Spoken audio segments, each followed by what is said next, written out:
దేవుని సేవ పేరిట బానిసత్వము లేక నకిలీ శిష్యత్వము అనేది ఎలా గుర్తించాలి? As per Bible there are few signs to recognise false discipleship or spiritual slavery. కొన్ని గుర్తులు లేదా కొన్ని సంకేతాలు, వార్నింగ్స్ టు అ బిలీవర్. మొదటిగా, కృపకు బదులుగా నిబంధనలు ఉంటాయి. Legalism over grace. కఠినమైన నిబంధనల మీద దృష్టి సారిస్తారు. రూల్స్ అండ్ రెగ్యులేషన్స్ పెడతారు. చాలా స్ట్రిక్ట్ గా రూల్స్ ఫాలో అవ్వాలని చెప్తారు. సేవకులు పెర్ఫార్మెన్స్ మీద దృష్టి ఎక్కువగా ఉంటుంది. కృపను పక్కన పెట్టేస్తారు. నిజమైన సేవ, మారుమనసు మీద, హృదయం మార్పిడి దృష్టి ఇవేమీ ఉండదు.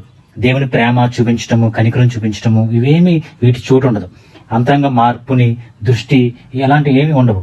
Just obedience to rules. We need to obey the rules, not obedient to word of God. వాక్యాన్ని లోపడదాం, వాక్యం మీద దృష్టి పెడదాం, వీటి మీద ఉండదు. కానీ అక్కడ ఉన్న రూల్స్ మాత్రం మనం పాటించాలని, అవి పాటించకపోతే అవసరమైతే శిక్షించే వరకు వెళ్తారు.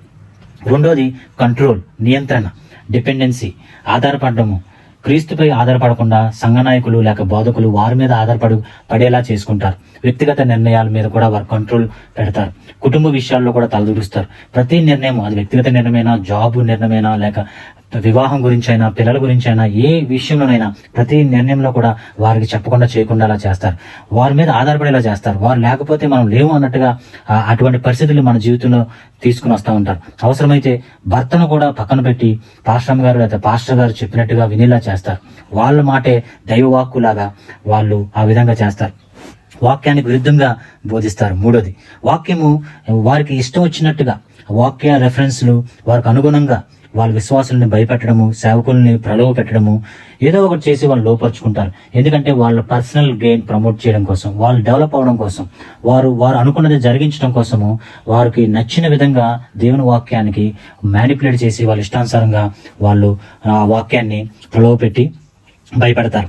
అలాగే నాయకులు క్రీస్తు కంటే గొప్పవారిగా చూపిస్తారు. అక్కడ క్రీస్తు గురించి మాట్లాడుతూ ఉంటారు, కానీ నాయకులు చెప్పిందే అక్కడ జరుగుతుంది. నాయకులు కేంద్రంగా పరిచర్య జరిపిస్తూ ఉంటారు. క్రీస్తు కేంద్ర పరిచర్య అనేది ఎక్కడ కూడా కనబడదు. భయాన్ని, అపరాధ భావాన్ని ప్రోత్సహిస్తారు. ప్రేమతో గాని, కృపతో గాని ప్రభు సరిచేయమన్నాడు, కానీ మన బోధకులు భయపెట్టి లొంగ తీసుకునేలా చేస్తారు. ఆరోది ఏంటంటే వేరుపరచటము మరియు ఒంటరిగా ఉంచటం. అక్కడున్న సేవకులను కానీ, సంఘస్థులను కానీ, విశ్వాసులను కానీ ఎవరితో కలవనివ్వకుండా చేస్తారు. ఇతర విశ్వాసులతో కలవనివ్వకుండా చేస్తారు. ఇతర సంఘస్థులతో కలవనివ్వకుండా చేస్తారు.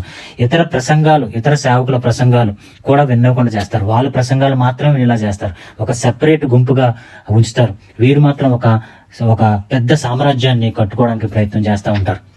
ఏడోదిగా, లోపల అంతరంగ ఆత్మీయ ఎదుగుదల గురించి ఎవరు పట్టించుకోరు. బయట కనిపించే స్టేటస్ ని బట్టి మనం గౌరవిస్తారు. మనకు డబ్బు ఉంటే, కారు ఉంటే, మనకు ఆస్తిపాస్తులు ఉంటే ఎక్కడ లేని గౌరవాన్ని ఇస్తారు. ఇదంతా లోకానుసారంగా ఎలా ఉంటుందో అలాగే మందిరంలో లేకపోతే సేవలో కూడా కనబడతా ఉంటుంది. ప్రశ్నలకు ఎక్కడా కూడా స్కోప్ ఉండదు. మనం ఏదైనా ప్రశ్నించితే దానికి ఎవరు జవాబు చెప్పరు. ఏదైనా డౌట్స్ క్లారిఫై చేయాలనుకుంటే ఎవరు సమాధానం చెప్పరు. మనకు సరైన గైడెన్స్ ఇవ్వాలి అంటే ఎవరు చెప్పరు. బైబిల్లో ఉన్న దాని గురించి మాట్లాడడానికి ఎవరు ముందుకు రారు. అవసరమైతే మనం ప్రశ్నిస్తే మనల్ని శిక్షిస్తారు. అవసరమైతే మనల్ని బయట పంపించేస్తారు. కానీ వాళ్ళు పెట్టిన రూల్స్ మాత్రం మనం ఫాలో అవ్వాలి. అది తిరిగి మనం ప్రశ్నించకూడదు. బైబిల్లో వ్యతిరేకంగా ఉంది కదా, మనం ఎందుకు ఇలా చేస్తున్నామని చెప్పినా కూడా ఎవరు వినరు. వాళ్ళకి ప్రశ్నించడానికి there is no room for question. So